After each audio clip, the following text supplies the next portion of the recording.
ये सब सोचने के बाद उसको याद आता है कि बिजनेस ट्रिप के लिए भी हमें सामान को पैक करके रखा जाता है। फिर सातो घर आता है और एमिली को उस मिशन के बारे में बताता है और एमिली उससे कहती है कि तुम्हें वहाँ पर जाना चाहिए, मैं यहाँ पर सब कुछ मैनेज कर लूंगी। और सातो एमिली से कहता है कि तुम्हें भी मेरे साथ जाना होगा और एमिली उससे कहती है कि मैं वहाँ पर तुम्हारी कुछ मदद नहीं कर पाऊंगी। जिस पर सातो उसको बताता है कि ऐसा कुछ भी नहीं है और तुम्हें मेरे साथ चलना होगा। और तभी वहाँ पर एवे आ जाती है और सातो से कहती है कि अगर तुम यहाँ से चले जाओगे तो मेरे कैरेट्स का क्या होगा। और सातो उससे कहता है कि मैं यहाँ से जाने से पहले तुम्हारे लिए बहुत ही सारे कैरेट्स रख लूंगा। उसके बाद वो दोनों अगले दिन ईस्ट की ओर जाने लगते हैं और शाम होते ही एमिली टेंट लगा देती है। और सातो ये देखकर बहुत ही हैरान हो जाता है कि इतना बड़ा टेंट एमिली के बैग में है। एमिली सातो को पानी लेने के लिए कहती है और जैसे ही सातो पानी लेकर आता है तो वो देखते हैं कि एमिली ने खाना बना लिया था। यहाँ तक कि टेंट के अंदर इतना सामान देखकर वो सोचने लगते हैं कि एमिली के बैग में इतना सारा सामान कैसे आ गया। उसके बाद दोनों खाना खाने लगते हैं और एमिली ट्रेस को जलाने के लिए बाहर जा रही होती है। जिस पर सातो उससे कहता है कि तुम इस तरह ट्रेस को जलाने क्यों जा रही हो। वो बताती है कि अगर हमने इस ट्रेस को नहीं जलाया तो ये इस ट्रे में बदल जाएंगे। और ये सुनने के बाद सातो भी बहुत ही हैरान हो जाता है कि ट्रेस भी इस ट्रे में बदल सकते हैं। वो भी इसको देखना चाहता था और एमिली बताती है कि ट्रेस से बने स्ट्रे बहुत ही स्ट्रॉन्ग होते हैं। और उसके बाद बाहर उस ट्रेस से एक मोस्टर आ जाता है। एमिली उस पर अटैक करती है लेकिन उस मोस्टर को कुछ भी नहीं होता और इधर सातो उस पर अपनी फायर बुलेट से अटैक करता है पर उस मोस्टर को कुछ भी फर्क नहीं पड़ रहा होता है। और ये देखने के बाद सातो उस पर अपनी गन से अटैक कर देता है। ज्यादा आग होने की वजह से मोस्टर जलकर खत्म हो जाता है और सातो को एक न्यू बुलेट मिलती है। उसके बाद सातो उस न्यू बुलेट का यूज एक स्लाइम पर करता है लेकिन वो स्लाइम उस बुलेट से बच जाता है और तभी वो बुलेट पीछे से उस स्लाइम को लग जाती है। जो देखने के बाद सातो कहता है कि शायद से ये बुलेट अपने आप मोस्टर पर अटैक करती है। उसके बाद वो दोनों न्यू डंजन के पास आ जाते हैं और वहाँ पर पहले से ही बहुत ही सारे लोग होते हैं और वहाँ पर बहुत ही सारा ट्रैश भी होता है। जो देखने के बाद सातो कहता है कि इतने सारे ट्रैश को ऐसे छोड़ना सही नहीं होगा। और एमिली उसको बताती है कि यहाँ पर बहुत ही सारे लोग हैं इसलिए ट्रैश स्ट्रे में नहीं बदलते। तभी वो दोनों वहाँ पर एक लड़की को देखते हैं जो कि सभी ट्रैश को अपने फायर मैजिक से जला रही होती है और उसकी पावर्स को देखकर वो दोनों बहुत ही इंप्रेस हो जाते हैं। एमिली सातो से कहती है कि शायद से इसका काम यहाँ के सभी ट्रैश को जलाना होगा और सातो देखते हैं कि वहाँ पर बहुत ही सारा ट्रैश है। वो कहता है कि इतना सारा ट्रैश जलाना आसान नहीं होगा और वैसे भी ये बहुत ही ज्यादा थक चुकी है। सातो उस लड़की को रेस्ट करने के लिए कहता है और वो लड़की उनसे कहती है कि मुझे ये काम खत्म करना होगा। जैसे ही वो अपना फायर मैजिक यूज करने वाली होती है तभी वो बेहोश होकर नीचे गिरने लगती है लेकिन सातो उसको पकड़ लेता है और उससे पूछते है कि तुम ठीक हो। और वो लड़की बेहोश हो चुकी होती है इसलिए वो कुछ भी नहीं कह पाती। उसके बाद उस लड़की को वापस से होश आता है और वो वापस से उस ट्रैश को जलाने के लिए जा रही होती है और उसको जाता देख सातो उसको रेस्ट करने के लिए कहता है। जिस पर वो लड़की बताती कि ये मेरा काम है और मुझे इसको टाइम पर खत्म करना है। और ये सुनने के बाद सातो सोचता है कि इस ट्रैश से लोग अपनी हेल्थ को खराब कर रहे हैं। वो कुछ ज्यादा ही हार्ड वर्क करते हैं और उनसे उनकी मौत भी हो सकती है। इसलिए सातो अपने पास से वो गन निकालता है और उस लड़की पर फायर कर देता है जिससे कि वो लड़की बेहोश हो जाती है। और एमिली सातो से पूछती है कि तुमने भला उस लड़की के साथ क्या किया। और सातो उसको बताता है कि मैंने इस पर अपने स्लीपिंग बुलेट का यूज किया है जिससे कि कुछ देर तक वो आराम से सो सकेगी। और उसके बाद जैसे ही उस लड़की को होश आता है तो वो बाहर आकर ट्रैश को देखने लगती है जो कि स्ट्रे में बदल जाता है लेकिन सातो उन्हें आसानी से हरा देता है और सातो की पावर्स को देखकर वो बहुत ही हैरान हो जाती है। इधर एमिली सभी लोगों को लाइन से अपने ट्रैश को फेंकने के लिए कहती है और उसके बाद सातो उस लड़की के पास आता है। वो उससे कहता है कि तुम्हें थोड़ी देर के लिए रेस्ट कर लेनी चाहिए, यहाँ हम सब कुछ मैनेज कर लेंगे। और वो सातो की बात मान लेती है। उसके बाद वो सभी खाना खाने के लिए आते हैं और जैसे ही वो लड़की एमिली के हाथ का बना खाना खाती है तो वो रोने लग जाती है और बताती कि उसने बहुत ही टाइम के बाद कुछ अच्छा खाया है। फिर वो लड़की उन्हें अपना नाम सेलेटिया बताती है और कहती कि यहाँ पर नया डंजन आने की वजह से ट्रैश बढ़ चुका है क्योंकि अभी तक उस डंजन की ओनरशिप किसी को नहीं मिली है इसलिए लोग यहाँ पर बिना टैक्स के काम कर रहे हैं। सातो सेटिलिया से कहता है कि तुम्हें परेशान होने की जरूरत नहीं है, हम कुछ दिन तक यहाँ पर रुकने वाले हैं इसलिए हम तुम्हारी मदद करने के लिए आते रहेंगे। ये सुनने के बाद सेटिलिया उन्हें थैंक यू कहती है और जैसे ही सातो उसको चाय देने के लिए जा रहा होता है तभी वो देखते हैं कि सेटिलिया आराम से सो रही होती है इसलिए वो दोनों उसको डिस्टर्ब नहीं करते हैं। और अगली सुबह सेटिलिया अपने फायर मैजिक का यूज करके सभी को ट्रैश चला देती है। सातो और एमिली को देखते ही सेटिलिया की पावर पहले से बढ़ चुकी होती है जिस पर वो बताती है कि मैं बहुत ही दिनों के बाद अच्छे से सो पाई हूँ इसलिए मेरी बॉडी पहले से बहुत ही स्ट्रॉन्ग फील कर रही है। और उसके बाद एमिली उससे कहती है कि हम कुछ काम के लिए जा रहे हैं इसलिए तुम चाहो तो हमारे टेंट में रह सकती हो और हम रात को वापस से आ जाएंगे। पहले तो सेटिलिया इसके लिए मना कर रही होती है लेकिन वो सातो और एमिली की रिक्वेस्ट को सुनने के बाद हाँ कह देती है और दूसरी तरफ वो दोनों टाउन में घूमने लगते हैं जहाँ पर वो दोनों एक शॉप पर आते हैं जहाँ पर बहुत ही सारे रिंग्स और ज्वेलरीज होते हैं और उनका प्राइस भी बहुत ही ज्यादा हाई होता है। सातो सोचता है कि मैं एक रिंग भी नहीं बाय कर सकता हूँ। और इधर एमिली को वो रिंग बहुत ही अच्छी लग रही होती है लेकिन उसको नहीं खरीद सकती थी क्योंकि उसके पास पैसे इतने नहीं थे। और उसके बाद सातो ड्यूक नाम के एक आदमी से मिलता है जो कि वहाँ डंजन का इंचार्ज होता है और सातो को डंजन के बारे में बताता है। कहता है कि यहाँ पर टोटल 10 फ्लोर्स हैं और हमें सारे फ्लोर्स के बारे में पता है वहाँ पर किस तरह के ड्रॉप मिलता है। जो ओड नंबर्स वाले फ्लोर है वहाँ पर तुम्हें वेजिटेबल्स मिलेंगे और इवन वाले फ्लोर पर मीट। हमने डिसाइड किया कि जिस ग्रुप को सबसे ज्यादा रेयर आइटम मिलेगा वो जीत जाएगा। और ये सुनने के बाद सातो ड्यूक से कहता है कि मैं रेयर आइटम को ढूंढने के लिए जा रहा हूँ जिस पर ड्यूक उससे कहता कहता है कि तुम्हें जाने की जरूरत नहीं है, मैंने पहले ही अपने लोगों को वहाँ पर भेज दिया है और रियर मोस्टर को ढूंढकर हमें इन्फॉर्म कर देंगे और तुम्हारा काम सिर्फ उन्हें मारकर उनसे रियर ड्रॉप को लेना है। ये सुनने के बाद सातो भी बहुत ही खुश हो जाता है कि उन्होंने पहले से ही मेरे लिए प्लान बनाकर रखा है। और तभी वहाँ पर एक गार्ड आता है और ड्यूक को बताता है कि हमें एक मोस्टर मिला है जो कि फर्स्ट फ्लोर पर है। और ये सुनने के बाद वो सभी उस मोस्टर के पास जाते हैं। सातो वहाँ पर कुछ और एडवेंचरर्स को देखता है और उनके बारे में ड्यूक से पूछता है, जिस पर ड्यूक बताता है कि वो ओल्ड मैन असल में हार्डवर है, वो भी इस डंजन की ओनरशिप के लिए हमसे बैटल कर रहा है और उसके साथ में जो एडवेंचरर है उसका नाम जीन है, उसका ड्रॉप लेवल F है। और वो सातो से पूछते हैं कि आखिर इतने लो लेवल की एडवेंचरर अपने साथ क्यों लेकर आए हैं, जिस पर ड्यूक बताता है कि वो हमारे ड्रॉप आइटम खराब करना चाहते हैं क्योंकि जीन का ड्रॉप आइटम लो है, इसलिए वो हमारे मोस्टर को खत्म करने की कोशिश करेगा जिससे कि हमें रेयर आइटम नहीं मिलेंगे। फिर सातो उस मोस्टर पर अपनी गन से फायर करता है और उसको लगता है कि शायद से वो मोस्टर मर चुका है और वो मोस्टर और भी ज्यादा बड़ा हो जाता है। और इधर हावर्ड बताता है कि इस तरह के मोस्टर को मारने के लिए पहले उनके कोर को खत्म किया जाता है। उसके बाद जीन उस मोस्टर पर अटैक करने के लिए जा रहा होता है, लेकिन तभी सातो अपने पास से एक बुलेट निकालकर उस मोस्टर पर अटैक कर देता है। वो बुलेट अपने आप मोस्टर के कोर को खत्म कर देती है, जिसके बाद मोस्टर मर जाता है और सातो को ड्रॉप आइटम में बीन स्प्राउट्स मिलते हैं। ड्यूक सातो से कहता है कि तुमने सच में बहुत ही अच्छा काम किया। और इधर हावर्ड और बाकी सभी गुस्से में वहाँ से चले जाते हैं। ड्यूक सातो को उसके काम के लिए बहुत ही सारे पैसे देता है और उससे कहता है कि तुमने बहुत ही अच्छा काम किया। उसके बाद सातो एमिली के पास आता है और उसको सारी बात बताता है और फिर वो एमिली को वही रिंग देता है जो कि उसने शॉप पर पसंद की थी। एमिली उस रिंग को लेने से मना कर रही होती है और कहती है कि ये बहुत ही एक्सपेंसिव है, जिस पर सातो उससे कहता है कि मैंने ये रिंग तुम्हारे लिए बाय की है। उसके बाद वो एमिली को रिंग पहना देता है और एमिली सातो को उस गिफ्ट के लिए थैंक यू कहती है। और उसके बाद वो दोनों अपना स्टेटस चेक करते हैं, जहाँ पर एमिली देखती है कि उसका लेवल बढ़ चुका है और उसके ड्रॉप आइटम में +1 ऐड हो चुका है। और एमिली इस बारे में सातो से पूछती है। सातो बताता है कि मैंने इस रिंग को पहले स्ट्रे में ही बदल दिया था और उसको मना करने के बाद मुझे वापस से ये रिंग मिल गया जिस पर +1 लिखा था। और उसके बाद वो दोनों किंगडम में उस रिंग को टेस्ट करने के लिए आ जाते हैं, जहाँ पर उन्हें एक मोस्टर दिखाई देता है और एमिली उस मोस्टर को आसानी से मार देती है, जिसके बाद उसको ड्रॉप आइटम में मीट मिलता है। उसको देखकर वो बहुत ही ज्यादा खुश हो जाती है और कहती है कि मुझे पहली बार इतना रेयर आइटम मिला है। उसके बाद वो दोनों आगे जाते हैं, जहाँ पर हावर्ड की टीम एक मोस्टर से फाइट कर रही होती है और वो मोस्टर बहुत ही स्ट्रॉन्ग होता है। जैसे ही एमिली उससे फाइट करने के लिए जाती है तो उस मोस्टर के अटैक से एमिली की पावर लो हो जाती है। सातो को वहाँ पर देखने के बाद हावर्ड उससे कहता है कि तुम इस मोस्टर को खत्म कर दो। और सातो सोचता है कि अगर मैंने ऐसा किया तो ड्रॉप आइटम में रेयर चीजें बाहर आ जाएंगी, जिसके बाद दोनों ग्रुप के बीच का लेवल सेम हो जाएगा। इसलिए सातो उस मोस्टर को मारने से मना कर देता है। इधर दूसरा एडवेंचरर उस मोस्टर से फाइट किए जा रहा होता है, लेकिन तभी एमिली अपनी रिंग सातो को दे देती है और उसके बाद उस मोस्टर से फाइट करती है। सातो अपनी गन से उस मोस्टर को फ्रीज कर देता है और एमिली उसको आसानी से हरा देती है और ड्रॉप आइटम में उन्हें कुछ भी नहीं मिलता। हावर्ड के लोग ये देखकर बहुत ही निराश हो जाते हैं और वहाँ से चले जाते हैं। इधर एमिली सातो से कहती है कि बिना उस रिंग के मेरा ड्रॉप लेवल काम का नहीं है, इसलिए हमें कोई भी ड्रॉप आइटम नहीं मिला। और सातो एमिली से कहता है कि तुम बहुत ही स्मार्ट हो। और उसके बाद सातो ड्यूक के पास आता है। ड्यूक सातो से कहता है कि तुम बहुत ही अच्छे काम कर रहे हो, लेकिन हमारे लिए ये प्रॉब्लम है कि कल हावर्ड और भी एडवेंचर यहाँ पर आ जाएगा, उसके बाद हमारा जितना और भी मुश्किल हो जाएगा और वो डंजन को बहुत ही सारे आइटम से भर देंगे। फिर सातो ड्यूक से कहता है कि अगर मैं फ्लोर 3, 5, 7 और 9 के मोस्टर को हरा कर रेयर आइटम को कलेक्ट कर लूं तो शायद से हम जीत सकते हैं। ड्यूक को भी ये आइडिया बहुत ही अच्छा लगता है और सातो उससे कहता है कि तुम मेरे मोस्टर को ढूंढने का प्राइस 10 मिलियन कर दो, जिस पर ड्यूक कहता है कि अगर हमें उस मोस्टर के रेयर आइटम नहीं मिला तो हमें बहुत ही लॉस हो जाएगा। फिर सातो उससे कहता है कि अगर ऐसा हुआ तो मैं तुम्हें उस सारे लॉस के पैसे दूंगा और ड्यूक उसकी बात को मान लेता है। उसके बाद सातो सभी स्ट्रेक पर जाकर मोस्टर को हरा देता है और ये देखकर ड्यूक भी बहुत ही हैरान हो जाता है। सातो को लेवल 9 पर मशरूम मिलते हैं और ड्यूक सातो से कहता है कि अब हमें इस बैटल को जीत सकते हैं और उन सभी आइटम को रिपोर्ट देने के लिए वहाँ से चला जाता है। सातो भी डंजन में और आइटम को ढूंढने के लिए चला जाता है और तभी उसके सामने जीन और उसके लोग आ जाते हैं। वो सभी सातो से कहते हैं कि तुम्हारी वजह से कोई भी रेयर आइटम नहीं मिल रहे हैं और अब तुम्हें सबक सिखाने का टाइम आ चुका है। उनमें से एक अपने मैजिक का यूज करके सातो को पकड़ लेता है और उससे कहता है कि अब तुम अपने मैजिक का यूज नहीं कर पाओगे। उसके बाद सभी सातो पर अटैक करने के लिए आ रहे होते हैं, लेकिन सातो उन्हें अपने हाथों से ही हरा देता है। फिर सातो अपनी गन को निकालता है, जिसे देखने के बाद जीन उससे कहता है कि तुम्हारी गन काम नहीं करने वाली है। तभी सातो उस पर फायर कर देता है और बुलेट जीन के साइड से निकल जाती है, जो देखकर वो बहुत ही हैरान हो जाता है और सातो से पूछते हैं कि तुम भला इस गन का यूज कैसे कर पा रहे हो। फिर सातो उसको बताता है कि ये गन बिना मैजिक के चलती है और उसके बाद सातो उन सभी को हील कर देता है और जीन से कहता है कि मुझे पता है कि तुम्हें इस समय कैसा फील हो रहा है। उसके बाद सातो एमिली और कैस्टिलिया के पास आता है और वो बहुत ही ज्यादा खुश होता है। उसके बाद एमिली सातो के लिए बहुत ही अच्छा खाना बनाती है और उसको खाने के बाद सातो उन्हें बताता है कि अभी तक हमें पता नहीं चला कि आखिर डंजन किस टाउन को मिलने वाला है। उसके बाद एमिली उसके लिए केक लेकर आती है और कैस्टिलिया उससे पूछती है कि तुमने वाला केक कैसे बनाया, जिस पर वो बताती है कि मैंने कैंप फायर का यूज करके केक को बनाया है। उसके बाद एमिली उन दोनों से कहती है कि मेरे पास आइसक्रीम नहीं है। उसके बाद एमिली उन दोनों से कहती है कि मेरे पास आइसक्रीम भी है और ये सुनने के बाद वो दोनों बहुत ही हैरान हो जाते हैं। अगली सुबह सातो देखते हैं कि कैस्टिलिया अपने फायर मैजिक का यूज करके ट्रैश को जला रही होती है है और तभी वो बेहोश होकर नीचे गिर जाती है और सही टाइम पर सातो उसको पकड़ लेता है और उसको हील कर देता है। जैसे ही उसको होश आता है तो वो सातो को अपने इतना क्लोज देखकर बहुत ही एम्बैरेस हो जाती है। सातो कैस्टिलिया से कहती है कि तुम्हें अपने ऊपर इतना जोर नहीं देना चाहिए और वैसे भी तुम कुछ स्ट्रेस के लिए अपने स्ट्रॉन्ग मैजिक का यूज कर रही हो। वो सातो को बताती है कि मुझे बस फायर मैजिक का लेवल 3 यूज करना आता है और बाकी फायर मैजिक के बारे में मुझे कुछ भी नहीं पता। तभी वहाँ पर लोग और भी ट्रेस लेकर आ जाते हैं और कैस्टिलिया उसको जलाने वाली होती है पर सातो अपनी गन का यूज करके उसको जला देता है। वो कैस्टिलिया से कहता है कि तुम्हें परेशान होने की जरूरत नहीं है, मैं तुम्हारी मदद करूंगा और ये सुनने के बाद कैस्टिलिया खुश हो जाती है। अगले दिन सातो देखता है कि वहाँ पर बहुत ही सारा ट्रेस आ चुका है और वो कैस्टिलिया से पूछता है कि आखिर ये ट्रेस खत्म क्यों नहीं हो रहा है, जिस पर वो उसको बताती है कि डंजन मोस्टर आ चुका है और वो सातो को डंजन मोस्टर के बारे में पूछता है। फिर एमिली उसको बताती है कि डंजन मोस्टर असल में डंजन का बॉस होता है और वो बहुत ही स्ट्रॉन्ग होता है, इसलिए किसी को भी डंजन में जाने के लिए नहीं दिया जा रहा होता है। और इधर कैस्टिलिया बताती है कि उस डंजन बॉस के कारण ही सारे लोग स्ट्रेस में हैं, इसलिए वो ज्यादा स्ट्रेस फैला रहे हैं और कैस्टिलिया उस स्ट्रेस को जला रही होती है पर सातो उसको ऐसा करने से मना कर देता है। वो कैस्टिलिया से कहते हैं कि अभी तुम्हें रेस्ट करने की जरूरत है और एमिली कैस्टिलिया को वहाँ से जाने लगती है। अगले दिन सातो देखते हैं कि वहाँ पर और भी ज्यादा कचरा हो गया है और वो कहता है कि आखिर ये कितने दिन तक चलेगा, जिस पर एमिली बताती है कि बस थोड़े दिन और उसके बाद सभी मोस्टर खत्म हो जाएंगे और वैसे भी शहर की एक स्ट्रॉन्ग टीम को यहाँ दोस्त खत्म करने के लिए बुलाया गया है। सातो इस बात से बहुत ही खुश हो जाता है और कहता है कि मैं उन लोगों को देख कर आता हूँ और वो जाते हुए कैस्टिलिया से कहता है कि तुम्हें रेस्ट करना चाहिए। फिर कैस्टिलिया एमिली से कहती है कि आखिर सातो इतना काइंड क्यों है और एमिली बताती है कि सातो असल में ऐसा ही है और वो मुश्किल में पड़े लोगों को नहीं देख सकता। इधर कैस्टिलिया याद करती है कि सातो ने उससे कहा था कि अगर उसका काम पूरा हो जाता है तो वापिस से शहर अपने घर चला जाएगा। इधर सातो ड्यूक के पास आता है जहाँ पर उसको नेपच्यून ग्रुप दिखाई देती है और वो उनसे पूछते है कि तुम यहाँ पर क्या कर रहे हो। ड्यूक बताता है कि इन्हें यहाँ पर उस डंजन मोस्टर को मारने के लिए बुलाया गया है पर दूसरे ग्रुप के लोगों ने अभी तक किसी पार्टी को हायर नहीं किया। सातो इसका रीजन पूछता है और नेपच्यून के साइड में बैठी लड़की बताती है कि डंजन मोस्टर जितनी देर तक उस डंजन में रहेगा तो वो उस डंजन को पूरी तरीके से चेंज कर देगा और ड्यूक कहता है कि इस तरह से हमारी सारी मेहनत वेस्ट हो जाएगी। सातो ड्यूक से कहता है कि मैं उस डंजन में जाकर उस मोस्टर को खत्म कर दूंगा पर ड्यूक उससे कहता है कि मैं तुम्हें वहाँ जाने नहीं दे सकता हूँ क्योंकि वो मोस्टर बहुत ही स्ट्रॉन्ग है। और उसके बाद दूसरी लड़की उसको बताती है कि बिना तुम किसी पार्टी के डंजन मोस्टर से फाइट करने के लिए नहीं जा सकते हो, यहाँ तक कि तुम्हारी पार्टी के अंदर ए रैंक का मेंबर भी होना चाहिए। और ये सुनने के बाद सातो नेपच्यून को अपने साथ चलने के लिए कहता है पर नेपच्यून उसको मना कर देता है और कहते हैं कि मैं यहाँ पर कॉन्ट्रैक्ट पर आया हूँ इसलिए मैं तुम्हारे साथ नहीं जा सकता हूँ। फिर सातो कहता है कि मैं किसी और एडवेंचरर को ढूंढकर डंजन में लेकर जाऊंगा और नेपच्यून बताता है कि कोई भी तुम्हारे साथ नहीं जाने वाला है क्योंकि वो सभी अपनी जान खतरे में नहीं डालेंगे। और सातो टाउन में सभी एडवेंचरर्स के पास जाता है और वो सभी उसके साथ जाने से मना कर देते हैं। तभी वहाँ पर एमिली आती है और वो सातो से कहती है कि मैं तुम्हारे साथ उस डंजन मोस्टर को हराने जाऊंगी। सातो बहुत ही खुश हो जाता है और एमिली से कहता है कि तुम हमेशा मेरा साथ देती हो। और फिर वहाँ पर कैस्टिलिया भी आती है और सातो से कहती है कि मैं तुम्हारे साथ जाने वाली हूँ और सातो उससे कहता है कि अगर तुम मेरे साथ जाओगी तो तुम्हारा काम कैसे होगा। फिर कैस्टिलिया उसको बताती है कि मैंने पहले से इसके बारे में सोच लिया है। और उसके बाद वहाँ पर जीन आता है। कैस्टिलिया बताती है कि जीन यहाँ पर सारे काम करने लगा है और उसके साथ बहुत ही सारे लोग होते हैं जो कि ट्रेस जलाने का काम करने लगते हैं। उसके बाद सातो उससे कहता है कि हमें ए रैंक एडवेंचर की जरूरत है और फिर कैस्टिलिया उसको अपने स्टेटस दिखाती है। उसका रैंक ए होता है और ये देखकर सातो भी बहुत ही हैरान हो जाता है और कैस्टिलिया सातो से कहती है कि तुम वापिस से अपने घर चले जाओगे इसलिए मैं तुम्हारी मदद करना चाहती हूँ। और उसके बाद वो तीनों डंजन में आ जाते हैं जहाँ पर उन्हें एक भी मोस्टर दिखाई नहीं दे रहा होता है। एमिली बताती है कि सभी मोस्टर डंजन बॉस के डर से छुप गए और तभी सातो को कुछ फील होता है। वो उन दोनों को वहाँ से लेकर दूर चला जाता है क्योंकि उसके पीछे की दीवार गिर चुकी होती है और वहाँ पर डंजन बॉस आ जाता है। एमिली उस पर अटैक करती है लेकिन वो मोस्टर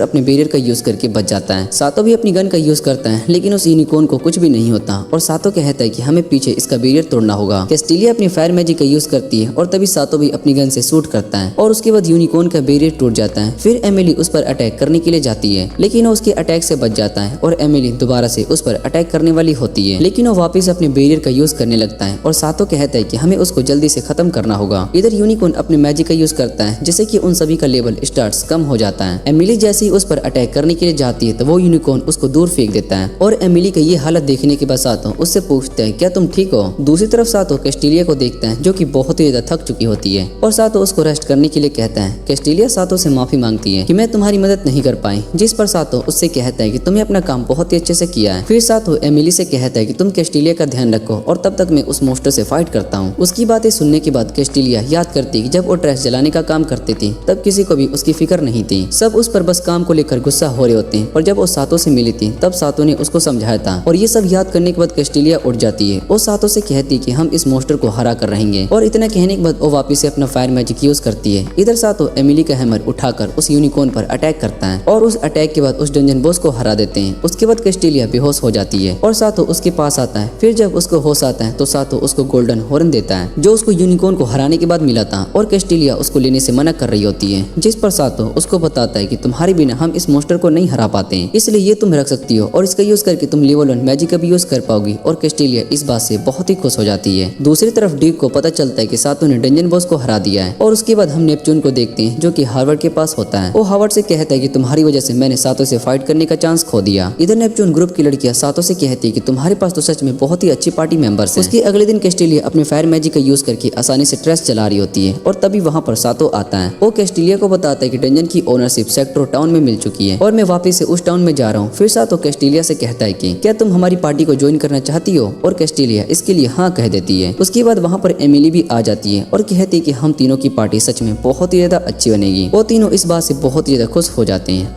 इधर एवे बहुत ही ज्यादा बोर हो रही होती है और वो कहती है कि आखिर सातो वापस कब तक आएगा, और उसको वहाँ पर रखे कैरेट्स भी अच्छे नहीं लग रहे होते हैं। एवे कहती है कि मुझे सातो के लाए हुए कैरेट्स बहुत ही अच्छे लगते हैं। और दूसरी तरफ सातो वापस से टाउन में आता है। सभी लोग कैस्टिलिया को देखकर बहुत ही हैरान हो रहे होते हैं क्योंकि वो दिखने में बहुत ही सुंदर होती है। और तभी वहाँ पर एर्जा आ जाती है। वो सातो के साथ कैस्टिलिया को देखकर थोड़ी सी हैरान होती है और सातो से उस लड़की के बारे में पूछती है, जिस पर सातो बताता है कि इसका नाम कैस्टिलिया है और ये हमारी पार्टी के न्यू मेंबर है। और ये जानने के बाद एर्जा सातो से कहती है कि तुमने अपनी खुद की पार्टी बना ली, इस बात से मैं बहुत ही खुश हूँ। और वो सातो से कहती है कि तुम्हें हार्वेस्ट फेस्टिवल में मेरी मदद करनी होगी। और इतना कहने के बाद वो वहाँ से चली जाती है। लेकिन सातो को इस फेस्टिवल के बारे में कुछ भी नहीं पता होता और कैस्टिलिया उससे कहती है कि मैं और एमिली दोनों जाकर इस फेस्टिवल के बारे में पता करते हैं। उसके बाद वो दोनों सातो के पास आते हैं और कैस्टिलिया बताती है कि इस हार्वेस्ट फेस्टिवल में लोग गुड्स को कलेक्ट करके उन्हें स्ट्रे में बदल देते हैं। बाद में उन स्ट्रे को मारने लगते हैं और जिनका आइटम और मोस्टो सबसे ज्यादा रेयर होता है वो इस फेस्टिवल को जीत जाता है। फिर कैस्टिलिया सातो से पूछती कि हम आखिर यहाँ पर डंजन के बाहर बैठकर बात क्यों कर रहे हैं और उस बॉक्स में क्या रखा है। सातो उसको बताता है कि मैं इस डंजन में अपनी स्पीड को बढ़ाने के लिए गया था और मैंने अपनी स्पीड को मैक्स कर ली है। उसके बाद मैं अगले फ्लोर पर चला गया और वहाँ मोस्टो को खत्म कर दिया। फिर उस बॉक्स में स्ट्रे बाहर आ जाते हैं जो देखकर कैस्टिलिया बहुत ही डर जाती है और एमिली उससे कहती है कि तुम्हें डरने की जरूरत नहीं है। उसके बाद सातो उन सभी स्ट्रे को मार देता है। फिर सातो को एक न्यू टाइप की बुलेट मिलती है और कैस्टिलिया ये देखने के बाद कहती है कि स्ट्रे तो कोई भी ड्रॉप नहीं देते, जिस पर सातो बताता है कि मेरा ड्रॉप लेवल ऐसे है इसलिए मुझे स्ट्रे को मारने के बाद भी ड्रॉप्स मिलते हैं और ये बात मैंने सभी से सीक्रेट रखी थी, इसलिए तुम भी किसी को मत बताना। और कैस्टिलिया उसकी बात को मान लेती है और तभी टाउन में एक ब्लास्ट होता है और उस आवाज को सुनने के बाद सातो और टाउन वाले भी आ जाते हैं, जहाँ पर सातो एक आदमी से पूछते हैं कि यहाँ पर क्या हो रहा है और वो सातो को बताता है कि टाउन में एक पावरफुल स्ट्रे आ चुका है। उसके बाद वो सभी उस स्ट्रे के पास आ जाते हैं और कैस्टिलिया अपने फायर मैजिक का उस पर अटैक करती है और एमिली उस पर अपने हैमर से अटैक करती है और उस मोस्टर को कुछ भी नहीं होता।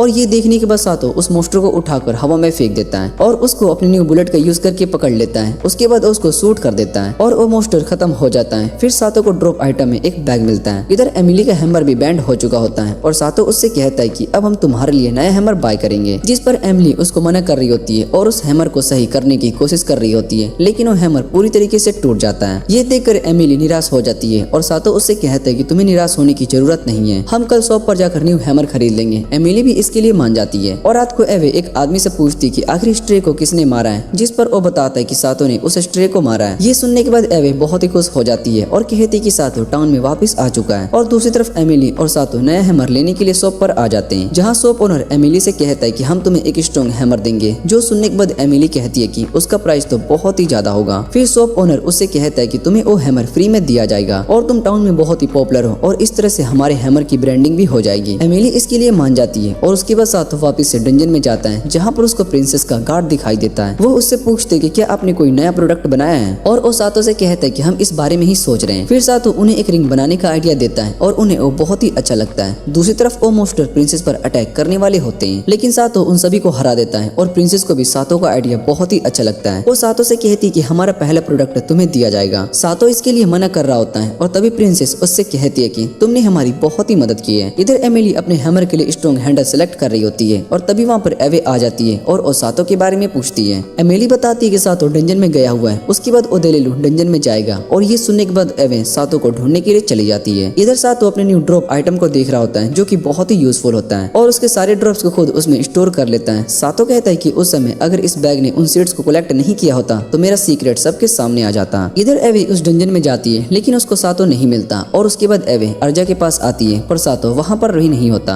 इसलिए वो निराश होकर वहाँ से चली जाती है और उसके बाद सातो अपने सामान को सेल करने के लिए एमिली एर्जा के पास आता है, जहाँ पर एर्जा सातो से कहती है कि तुम्हें हार्वेस्ट फेस्टिवल के बारे में पता है, और सातो कहता है कि मैंने उसके बारे में थोड़ी इन्फॉर्मेशन पता करी है। फिर एर्जा सातो से कहती है कि तुम्हें कुछ रेयर मॉन्स्टर को पकड़ना होगा और इसके लिए मैं तुम्हें ज्यादा पैसे दूंगी, और सातो इसके लिए मान जाता है। तभी वहाँ पर एर्जा की दोस्त भी आ जाती है और वो सातो को पैसे देती है। सातो देखता है कि उसको कोइंस भी मिले हैं। फिर वो बताती है कि जो यहाँ पर डंजन का इंचार्ज है वो करप्शन में पकड़ा गया है और इसलिए मनी सर्कुलेशन में बहुत ही ज्यादा प्रॉब्लम हो रही है। उसके बाद सातो को पता चलता है कि ड्रॉप आइटम में पैसे भी मिलते हैं, और ये सुनने के बाद वो बहुत ही हैरान हो जाता है। फिर सातो पैसे को स्ट्रे में बदलने की कोशिश करता है और वहाँ पर एक स्ट्रे आ जाती है, पर सातो उसको खत्म कर देता है। जिसके बाद उसको एक पोशन मिलता है और उसका यूज करके 10 मिनट के लिए अपने आप ड्रॉप रेट को इंक्रीज कर सकते हो। जो देखने के बाद सातो कहता है कि मेरा ड्रॉप लेवल पहले से ही मैक्स है, इसलिए ये पोशन मेरे लिए यूजफुल नहीं है। तभी वहाँ पर एवे आ जाती है और वो सातो से कैरेट्स मांगने लगती है। सातो उसके लिए बहुत ही सारे कैरेट्स लेकर आया होता है। उन्हें खाने के बाद एवे बहुत ही खुश हो जाती है और वो सातो से कहती है कि तुम अपने पार्टी मेंबर को भी थोड़े कैरेट्स लाने के लिए कह सकती थी। जिस पर एवे बताती कि उसको सिर्फ सातो के लाए कैरेट्स ही अच्छे लगते हैं और वैसे भी मैंने अपनी पार्टी को छोड़ दिया है। सातो इसका रीजन पूछता है और एवे बताती है कि मुझे बस कैरेट्स चाहिए थे, लेकिन उन सभी को अपने लिए कुछ और गुड्स चाहिए थे, इसलिए मैंने पार्टी को लीव कर दिया, और वैसे भी हम रैबिट्स अकेले रह सकते हैं। और उसके बाद वो सातो को अपना पास्ट बताती है, जहाँ पर वो अपने रैबिट क्लैन के साथ रहती थी, लेकिन ड्रॉप आइटम में उसको मीट मिलता था, इसलिए वो ज्यादा मीट खाती थी। और ये देखकर बाकी के रैबिट्स भी उससे दूर हो गए क्योंकि एवे को वेजिटेबल खाना पसंद नहीं था। फिर उसके बाद एवे ने एक बेफेलो को हराया और उसको ड्रॉप आइटम में एक लड़का मिलता है, और उसके बाद वो दोनों मिलकर एक मोस्टर को हराते हैं, जिसके बाद उन्हें कैरेट मिलती है। और जब एवे उस कैरेट को खाती है तो उसको वो बहुत ही अच्छे लगते हैं, लेकिन वो लड़का बाद में गायब हो जाता है। और सातो एवे से कहती है कि तुम खुद उस मोस्टर को मारकर कैरेट्स कलेक्ट कर सकती थी, जिस पर वो बताती है कि मेरा ड्रॉप रैंक डी है, इसलिए मुझे ज्यादा अच्छे कैरेट्स नहीं मिलते। और ये सुनने के बाद सातो उसको वो पोशन दे देता है। वो एवे से कहता है कि इस पोशन की मदद से तुम्हारा ड्रॉप लेवल बढ़ जाएगा और इसका असर थोड़े टाइम के लिए ही रहता है। एवे उस पोशन को ट्राई करती है और जैसे ही उसके पास एक स्लाइम आता है वो उसको खत्म कर देती है और एवे को ये बड़ा सा कैरेट मिलता है। एवे उस कैरेट को खाती है और उसको वो बहुत ही अच्छा लगता है और वो सातो से कहती है कि मैं तुम्हें इस पोशन के बदले में बहुत ही सारे पैसे दूंगी, जिस पर सातो बताता है कि ये पोशन बहुत ही रेयर है और ये तुम्हें कहीं पर भी नहीं मिलेगा। और ये सुनने के बाद एवे सातो से रिक्वेस्ट करती है कि मुझे तुम्हारी पार्टी ज्वाइन करनी है। सातो उसको पार्टी में रखने के लिए मान जाता है और उसके बाद वो दोनों वापस से घर आते हैं, जहाँ कैस्टिलिया और एमिली दोनों एवे को सातो के क्लोज देखकर बहुत ही हैरान हो जाते हैं। सातो उन्हें बताता है कि आज से एवे हमारी पार्टी के न्यू मेंबर है और इस बात से वो बहुत ही खुश होते हैं। अगले दिन मैजिक स्टॉर्म की वजह से कैस्टिलिया की हालत बहुत ही खराब हो चुकी होती है और उसका सर भी दर्द हो रहा होता है। कैस्टिलिया उन्हें बताते हैं कि हम मैजिक यूजर्स के लिए मैजिक स्टॉर्म सच में बहुत ही बुरा है, पर मैं मैजिक स्टॉर्म खत्म होने के बाद वापस से नॉर्मल हो जाऊंगी। फिर सातो बताता है कि उस डंजन में एक्सप्लोर करते टाइम मैंने एक बड़ा सा हाउस खरीदने के बारे में सोचा, क्योंकि हमारी पार्टी के मेंबर के हिसाब से ये घर उतना बड़ा नहीं है और उस नए घर में अपनी मैजिक प्रोटेक्ट बैरियर भी नहीं होगा, जिससे कि उस पर मैजिक स्टॉर्म का भी असर नहीं होगा। और उसके बाद वो सभी नया घर देखने के लिए जाते हैं। वो घर बहुत ही बड़ा होता है और उसके अंदर आते ही कैस्टिलिया ठीक हो जाती है और एमिली उस घर के किचन को देखकर बहुत ही खुश हो जाती है, क्योंकि वो किचन बहुत ही बड़ा होता है और उन सभी को घर बहुत ही पसंद आता है और सातो उस घर को बाय करने का डिसीजन लेता है। अगले दिन वो सभी उस घर में शिफ्ट हो जाते हैं, जहाँ कैस्टिलिया सातो को थैंक यू कह रही होती है और फिर वहाँ पर एवे आ जाती है। सातो कहता है कि हमें डंजन के नेक्स्ट लेवल पर जाना चाहिए और इधर एवे सातो से कहती है कि हमें कैरेट्स लेने चलना चाहिए, पर सातो उसको मना कर देता है और कहता है कि पहले हमें हार्वेस्ट फेस्टिवल के लिए प्रिपेयर होना होगा और उसके बाद हम कैरेट्स लेने के लिए जाएंगे। एवे उसकी बात को मान जाती है और उसके बाद एमिली उसके लिए ब्रेकफास्ट लेकर आती है। उसको खाने के बाद वो सभी डंजन के 7th फ्लोर पर आ जाते हैं, जहाँ पर स्नोफॉल हो रही होती है और सातो पूछते हैं कि आखिर यहाँ पर स्नोफॉल कैसे हो रही है। कैस्टिलिया उसको बताती है कि कुछ डंजन में वेदर अलग होता है और सातो कैस्टिलिया से कहता है कि तुम सच में बहुत ही ज्यादा स्मार्ट हो। फिर वो सभी आगे जाने लगते हैं और सातो उस ओल्ड मैन को देखते हैं, जो कि अपने साथी से कहता है कि तुम दोनों ने सच में बहुत ही अच्छा काम किया, मुझे तुम दोनों पर बहुत ही ज्यादा प्राउड हो रहा है, हम डंजन के 7th फ्लोर पर आ चुके हैं। और ये सुनने के बाद दोनों एडवेंचरर भी बहुत ही खुश हो जाते हैं, पर सातो उन्हें इग्नोर करके वहाँ से जाने लगता है, क्योंकि उसको पता था कि वो ओल्ड मैन असल में उन दोनों का ब्रेन वॉश कर रहा है। आगे जाने के बाद उनके सामने एक स्लाइम आ जाता है और सातो उसको शूट कर देता है, लेकिन वो स्लाइम खुद को रीजनरेट कर लेता है। ये देखने के बाद सातो उसको पंच मारता है और उसको कुछ भी नहीं होता और कैस्टिलिया सातो को बताती है कि इस स्लाइम को मारने के लिए 2 लोगों को इस पर अटैक करना होगा, जिससे कि ये कमजोर हो जाएगा और दूसरा पर्सन इस स्लाइम को खत्म कर देगा। और इतना कहने के बाद कैस्टिलिया अपने फायर मैजिक का यूज करके उसको खत्म कर देती है। उसके बाद आगे एमिली एक स्लाइम पर अटैक करती है और सातो उसको शूट करके मार देता है, जिसके बाद उन्हें बहुत ही सारे अनियंस मिलते हैं। उसको देखने के बाद एमिली बहुत ही खुश हो जाती है और एवे बताती है कि उसको सिर्फ कैरेट्स पसंद है, जिस पर एमिली कहती है कि आज डिनर में वो करी बनाएगी और उसमें बहुत ही सारे कैरेट्स भी डालेगी। ये सुनने के बाद एवे बहुत ही खुश हो जाती है और तभी एक बड़ा सा स्लाइम सातो पर अटैक करता है और उस अटैक से सातो बर्फ में जाकर गिरता है। सातो उस स्लाइम को देखने के बाद कहता है कि ये तो अलग ही स्लाइम है और हम इसको कैसे हरा सकते हैं, जिस पर कैस्टिलिया बताती है कि इसको हमें सेम तरीके से ही हराना होगा, लेकिन लेकिन जब ये बहुत ही वीक हो जाता है तो ये सारे अटैक को रिफ्लेक्ट कर सकता है। और इधर एवे कहती है कि मैं इस स्लाइम को जाकर कमजोर करती हूँ, क्योंकि मैंने पहले भी इस तरह के स्लाइम को हराया है। और उसके बाद एवे जाकर उस स्लाइम पर अटैक करने लगती है। इधर सातो उस स्लाइम को शूट करके मार देता है और उसके बाद उसको ड्रॉप आइटम में एक जैम मिलता है। कैस्टिलिया बताते हैं कि इस जैम का यूज करके हम मॉन्स्टर के अटैक को रिफ्लेक्ट कर सकते हो। फिर सातो उस जैम को टेस्ट करने के लिए लेवल 2 के स्लाइम से फाइट करता है और जैसे ही उस स्लाइम सातो पर अटैक करता है तो उसका अटैक रिफ्लेक्ट ही नहीं होता। और कुछ देर के बाद उस स्लाइम मर जाता है और कैरेट में चेंज हो जाता है और एवे जाकर उस कैरेट को खा लेती है। उसके बाद सातो कहता है कि ये जैम बहुत ही स्लो काम करती है, इसलिए शायद से मुझे ये जैम अर्जा को सेल कर देनी चाहिए। वो सभी अर्जा के पास जाते हैं और सातो अर्जा को वो जैम दे देता है, जो देखने के बाद अर्जा कहती है कि ये जैम तो 7th फ्लोर की मॉन्स्टर को हराने के बाद मिलता है। और ये सुनने के बाद वहाँ पर सभी एडवेंचरस बहुत ही हैरान हो जाते हैं और उसके बदले में अर्जा सातो को 3 मिलियन कैश दे देती है। सातो उतने पैसे को देखकर अर्जा से पूछता है कि क्या ये जेम सच में इतना कीमती है, और वो कहते हैं कि इस समय हार्वेस्ट फेस्टिवल चल रहा है, इसलिए सभी को उनके ड्रॉप से ज्यादा पैसे दिए जा रहे हैं। और अर्जा सातो से कहती है कि तुम्हारी वजह से हमारी शॉप का रैंक भी बढ़ चुका है। वो वहाँ से जाने लगते हैं, तभी वहाँ पर शॉप पर एक छोटी सी लड़की आती है और वो सभी से पूछती है कि क्या तुम मुझे अपनी पार्टी का मेंबर बना सकते हो, और वो सभी उसको मना कर देते हैं। और इधर सातो डंजन के अंदर जाता है तो उसको ऐसे सीड्स मिलते हैं जिससे कि वो अपने एमपी इंक्रीज को कर सकता है। सातो समझ जाता है कि शायद से अब मैं मैजिक का यूज कर सकता हूँ, और उसके बाद सातो उन 3 मिलियन का यूज करके मैजिक फ्रूट्स बाय करता है। कैस्टिलिया उसको बताते हैं कि इस मैजिक फ्रूट को खाने के बाद तुम भी मैजिक का यूज कर पाओगे, और वो भी कई टाइप का मैजिक होता है। लेकिन सातो को एक आइडिया आता है और उस फ्रूट को स्ट्रे में बदल देता है, जिससे कि वहाँ पर सातो का डुप्लीकेट आ जाता है और वो स्टील का बना होता है। इसलिए सातो को उससे फाइट करने में थोड़ी सी प्रॉब्लम हो रही होती है और सातो उसको शूट करके मार देता है, जिसके बाद उसको वापस से मैजिक फ्रूट मिल जाता है। कैस्टिलिया बताते हैं कि इस फ्रूट में कुछ भी चेंज नहीं हुआ है, और सातो उसको बताता है कि उसके ऊपर अब 2 मार्क आ चुके हैं। उसके बाद सातो उस फ्रूट को खा लेता है और बाद में सातो एमिली को बताता है कि उसने मैजिक सीख लिया है। वो उसको विंड मैजिक का यूज करके दिखाता है, फिर वो पूरी मैजिक स्किल का यूज करने के लिए जा रहा होता है। तभी वहाँ पर कुछ स्लाइम्स आ जाते हैं और कैस्टिलिया उन पर अपने फायर मैजिक का यूज करती है और सातो उस बड़े से स्लाइम को पकड़ लेता है, जिसके बाद एमिली उसको मार देती है और उस स्लाइम ड्रॉप में बहुत ही सारे आलू देता है, जो देखने के बाद एमिली कहती है कि मुझे ये ड्रॉप कैसे मिला। फिर सातो बताता है कि मेरे न्यू मैजिक से मैं अपना ड्रॉप किसी को भी दे सकता हूँ, इसलिए शायद से ये मैजिक उतना खास नहीं है। एमिली सातो को बताती है कि ये मैजिक बहुत ही पावरफुल है और इससे मेरे स्टेट्स भी बढ़ चुके हैं, और कैस्टिलिया बताती है कि इसका शायद से हो सकता है। फिर सातो इस बात से बहुत ही खुश हो जाता है और कहता है कि मैं अपना दोस्तों का लेवल भी बढ़ा सकता हूँ। उसके बाद सातो टाउन में घूम रहा होता है और तभी उसको अर्जा दिखाई देती है और उसके हाथ में बहुत ही सारा सामान होता है। सातो उसकी मदद करता है और सारा सामान लेकर उसकी शॉप पर आ जाता है, जहाँ पर अर्जा देखती है कि वो वही लड़की है जो कि पार्टी को ज्वाइन करना चाहती है। उस लड़की को ओल्ड मैन अपनी पार्टी में शामिल कर रहा होता है और इस बात से वो लड़की बहुत ही खुश हो रही होती है। तभी वहाँ पर सातो आ जाता है और उस ओल्ड मैन से कहता है कि ये लड़की मेरी पार्टी को ज्वाइन करने वाली है। फिर अर्जा उसके पास आती है और उससे कहती है कि सातो की पार्टी सच में बहुत ही अच्छी है। वो लड़की बाकी एडवेंचर से भी इस बारे में पूछती है, जिस पर वो सभी बताते हैं कि सातो की पार्टी सच में बहुत ही अच्छी है और इस समय सब उसी की ही बात कर रहे हैं, इसलिए वो लड़की भी सातो की पार्टी ज्वाइन करने के लिए मान जाती है। और सातो उसका नाम पूछता है, जिस पर वो अपना नाम एलिसिया बताती है। फिर सातो उसको अपने साथ स्टेटस पैनल पर लेकर आता है, जहाँ पर वो देखता है कि इसका लेवल तो बहुत ही लो है, इसलिए उसका लेवल अप करने के लिए डंजन में ले जाता है, जहाँ पर एलिसिया सातो को बताती है कि मेरा जन्म इस डंजन में हुआ है और मेरे पास सभी मॉन्स्टर को डिटेक्ट करने की पावर्स हैं। फिर वो सातो को बताती है कि उस साइड से बहुत सारे स्केलेटन्स आ रहे हैं और सातो उन सभी को पकड़ लेता है। एलिसिया पत्थर से उन सभी स्केलेटन को मारना शुरू करती है, जिससे कि उसका लेवल भी बढ़ जाता है और वो दोनों बाहर लेवल चेक करने के लिए आते हैं, जहाँ पर सातो देखता है कि एलिसिया का लेवल 2 हो चुका है और उससे आगे का लेवल नहीं बढ़ रहा होता है। फिर एलिसिया बताती है कि एक स्केलेटन मुझे अंदर आने के लिए कह रहा है। उसके बाद वो दोनों वापस से डंजन में आ जाते हैं, जहाँ पर सातो उस स्केलेटन को पकड़ लेता है और उसको एलिसिया मार देती है। लेकिन इस बार वो गायब होने की वजह से छोटा सा स्केलेटन बन जाता है और एलिसिया उसको अपना पेट बना लेती है। फिर वो स्केलेटन स्लाइम से फाइट कर रहा होता है और उसको हराने के बाद वो स्लाइम भी छोटा सा पेट बन जाता है और एलिसिया उन दोनों को अपने साथ रख लेती है, जो देख सातो कहता है कि शायद से तुम इनकी बातें समझ सकती हो और वैसे भी तुम इस डंजन में ही पैदा हुई हो। उसके बाद सातो उसको अपने घर ले जाता है, जहाँ कैस्टिलिया एलिस के पास 2 छोटे पेट को देखकर बहुत ही खुश हो जाती है। फिर सातो एलिसिया के बारे में सभी को बताता है और कहता है कि आज से ये हमारी पार्टी की न्यू मेंबर है, और ये सुनने के बाद कैस्टिलिया और एमिली दोनों बहुत ही खुश हो जाते हैं। फिर सातो एवे से इस बारे में पूछता है और एवे एलिसिया से कहती है कि क्या तुम्हें कैरेट्स पसंद है, और एलिसिया बताती है कि उसको कैरेट्स खास पसंद नहीं है, जो सुनकर एवे कहते हैं कि तुम पार्टी को ज्वाइन कर सकती हो और वैसे भी मुझे तुमसे कैरेट के लिए फाइट नहीं करनी पड़ेगी। एलिसिया भी उन सभी की पार्टी में आने के बाद बहुत ही खुश हो जाती है। अगले दिन सातो एमिली से पूछते है कि कैस्टिलिया और एवे कहाँ पर है, और वो दोनों बताती है कि दोनों डंजन में गए हुए हैं। अगले दिन सातो एमिली से पूछता है कि कैस्टिलिया और एवे कहाँ पर है, और वो बताती है कि वो दोनों तो डंजन में गए हुए हैं। फिर सातो को याद आता है कि एलिस भी अपने पुराने घर पर गई हुई है और वो एमिली से उसका प्लान पूछता है, जिस पर एमिली उसको बताती है कि मैं और एलिस दोनों हार्वेस्ट फेस्टिवल देखने जाएंगे। ये सुनने के बाद उसको याद आता है कि आज से हार्वेस्ट फेस्टिवल शुरू हो चुका है और एमिली सातो को अपने साथ उस फेस्टिवल में चलने के लिए कहती है। सातो भी उसकी बात को मान जाता है और एमिली से कहता है कि आज हम बहुत ही ज्यादा एंजॉय करेंगे। और उसके बाद वो दोनों फेस्टिवल देखने के लिए जाते हैं जहाँ पर बहुत ही सारे स्टॉल्स लगे होते हैं और उन सभी को देखकर एमिली बहुत ही खुश हो रही होती है। फिर सातो सोचता है कि ये पहली बार है कि एमिली कोई फेस्टिवल देख रही होती है, क्योंकि उससे पहले वो सिर्फ डंजन में रहती थी। उसके बाद एमिली एक शॉप पर आ जाती है जहाँ पर उसको एक बेल अच्छी लगती है और सातो उसको वो बेल बाय करके दे देता है। एमिली उस बेल को अपने हैमर पर लगा देती है और फिर एलिस वहाँ पर आती है और वो सातो को बताती है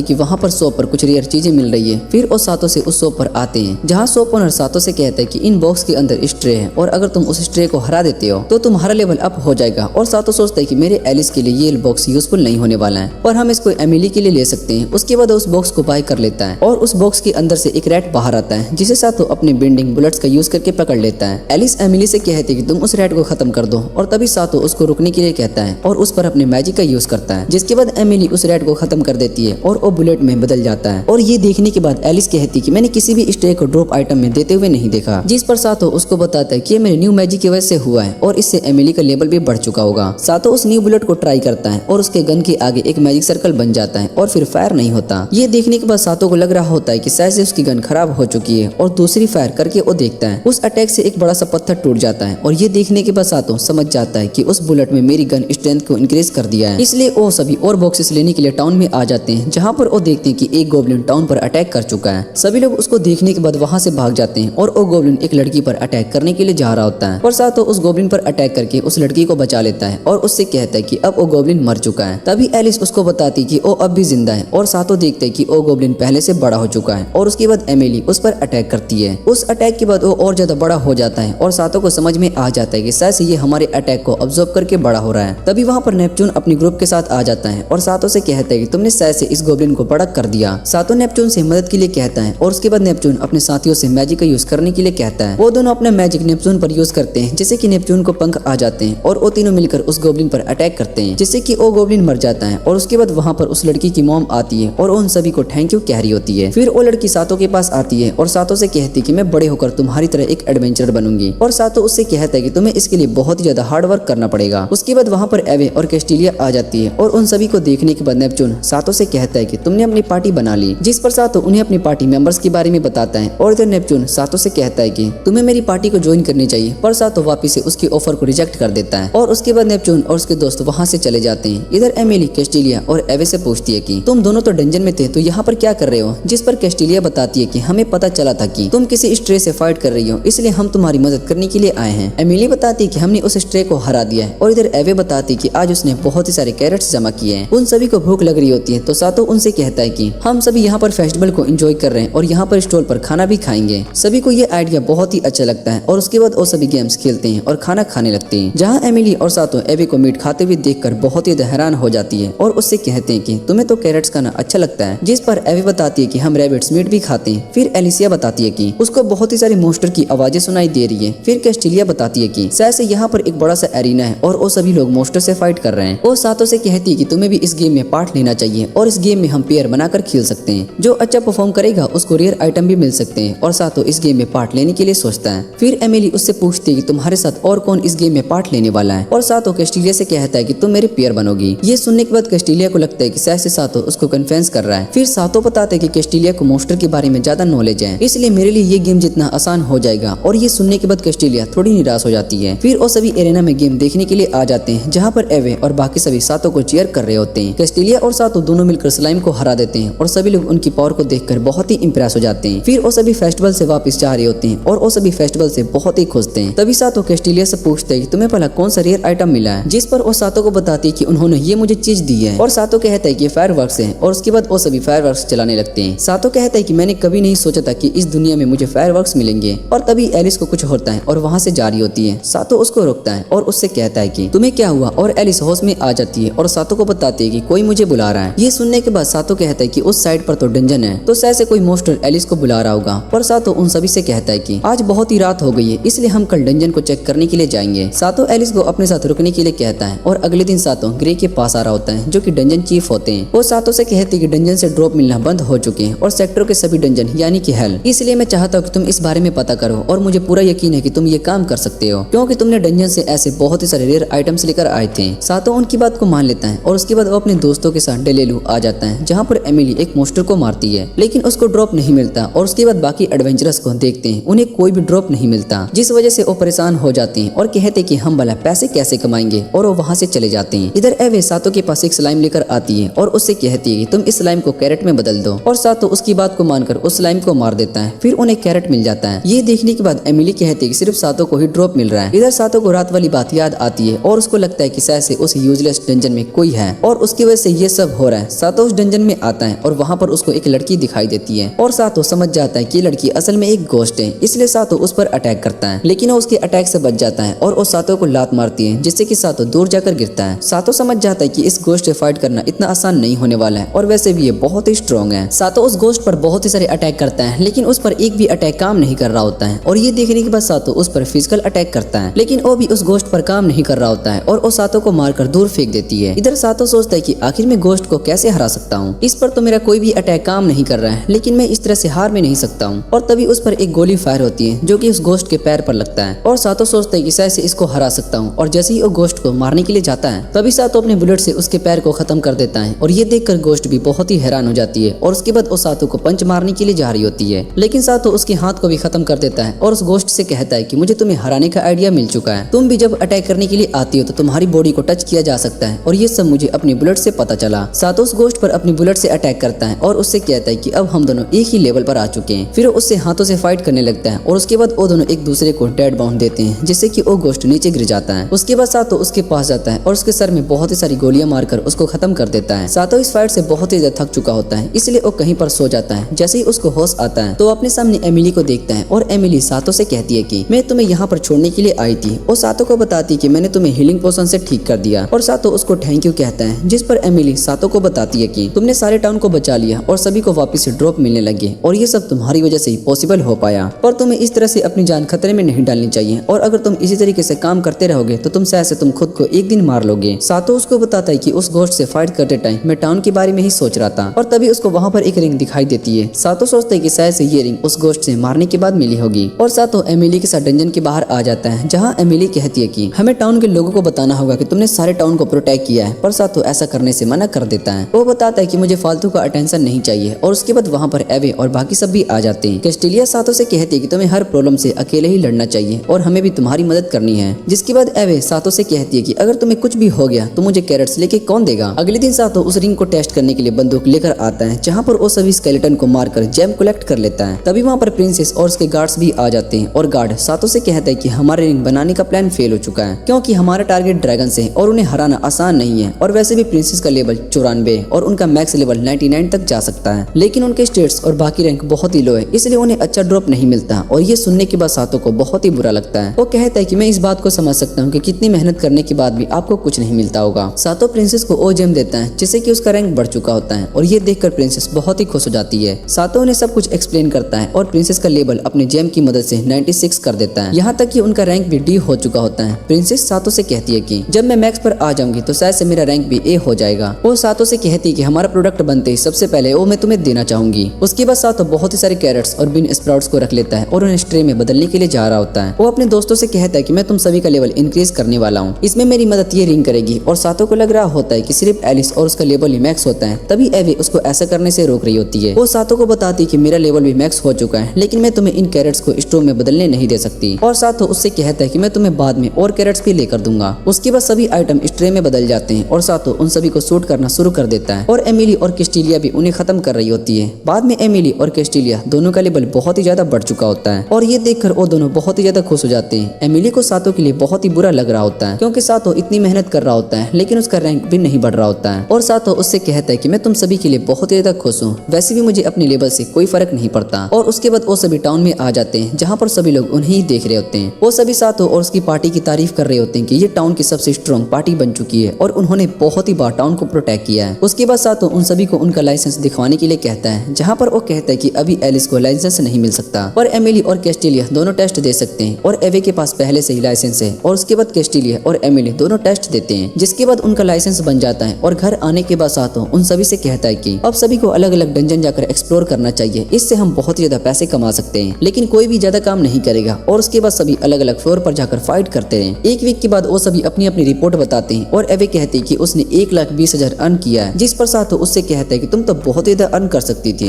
लेकिन तुमने बहुत ही सारे कैरेट्स खुद ही खा लिए। और एमिली बताती कि उसने 1,60,000 अर्न किए हैं। कैस्टिलिया अपनी अर्निंग बताती है जो कि 2 लाख होता है, और सातो सभी से कहता है कि मैंने 1.5 मिलियन अर्न किया है, और इसका मतलब हम सभी ने मिलकर एक वीक में 2 मिलियन से ज्यादा अर्न कर लिया। उसके बाद सातो उन सभी के लिए मैजिक कार्ड बाय करता है और उन सभी से कहता है कि इसकी मदद से तुम और भी ज्यादा पैसे कमा सकोगे। वो बताता है कि ये कार्ड थोड़ा सा स्पेशल है, अगर तुम्हारा कार्ड फुल हो जाता है तो ये सभी आइटम को घर पर ट्रांसफर कर देगा, जिससे कि तुम और ज्यादा आइटम्स को कलेक्ट कर सकोगे। और उसके बाद सातो अर्जा के पास आता है और वो उसको बताता है कि अब से हमारा सारा काम हमारे घर पर ही आने वाला है, इसलिए मुझे सारे सामान को यहाँ पर लाने में इतना टाइम लगेगा। और वो सातो को बताती है कि तुम पहले एक दिन में 60 बार स्टोर पर जा चुके हो, ये हमारे स्टोर का रिकॉर्ड है। और वो सातो से पूछती है क्या तुम आगे भी हमारे साथ काम करने वाले हो, जिस पर सातो हाँ कहता है। और अर्जा कहती है कि मैं इस बारे में मास्टर से बात करती हूँ। और उसके बाद अर्जा सातो को घर लेकर आती है, जहाँ पर सातो सभी को बताता है कि अर्जा अब से हमारे घर पर ही सारे सामान को चेक करेगी और उनको मैनेज करेगी, जिस वजह से हमें बार बार शॉप पर जाने की जरूरत नहीं होगी। और ये सुनने के बाद एमिली अर्जा से कहती है कि इसका मतलब ये हमारी फैमिली की न्यू मेंबर बन चुकी है। और सातो सोचता है कि इस दुनिया में आने के बाद मेरी लाइफ बहुत ही अच्छी हो चुकी है। और अगले दिन वो सभी अर्जा के लिए वेलकम पार्टी रखते हैं, जिसमें अर्जा की दोस्त भी होती है। और उसके बाद वहाँ पर नेपच्यून अपने दोस्तों के साथ आ जाता है। सातो उससे पूछता है कि तुम भला यहाँ पर क्या कर रहे हो और तुमने अपने दोस्तों को भी यहाँ पर लाया है, जिस पर नेपच्यून उसको बताता है कि मैं तुम्हारा घर देखना चाहता था। और सातो उससे कहता है कि मैंने तुम्हें इन्वाइट नहीं किया था। फिर एमिली सातो से कहती है कि पार्टी में जितने भी लोग होंगे उतने ही हमें पार्टी करने में मजा आएगा। सातो एमिली की बात मान लेता है और उसके बाद डोरबेल बजती है और सातो बाहर जाकर देखता है तो वहाँ पर एक प्रिंसेस आई होती है। वो सातो को थैंक यू कहती है और गार्ड सातो से कहता है कि हम अपने न्यू प्रोडक्ट के बारे में तुमसे बात करने के लिए आए हैं। उसके बाद वहाँ पर ओल्गा और उसके फादर भी आ जाते हैं और सातो उन सभी से अंदर आने के लिए कहता है। फिर सातो डंजन चीफ को देखता है और सातो को एक बॉक्स देते हैं जिसके अंदर बहुत ही सारा शुगर होता है। सातो उन सभी को वहाँ पर देखने के बाद सोच रहा होता है कि मेरी पिछली लाइफ और इस लाइफ में बहुत ही ज्यादा फर्क है, लेकिन मैं इस बात से बहुत ही ज्यादा खुश हूँ कि यहाँ इस दुनिया में मेरे बहुत ही सारे दोस्त बने। और सातो उन सभी से कहता है कि मैं डंजन से तुम सभी के लिए खाना लेकर आता हूँ। उसके दोस्त भी उसके साथ जाने के लिए कहते हैं और इसी के साथ इस एनिमे का सीजन यहीं पर एंड हो जाता है। अगर आपको ये वीडियो अच्छी लगे तो वीडियो को लाइक करके चैनल को सब्सक्राइब जरूर कर लेना। तो मिलते हैं अगली वीडियो में।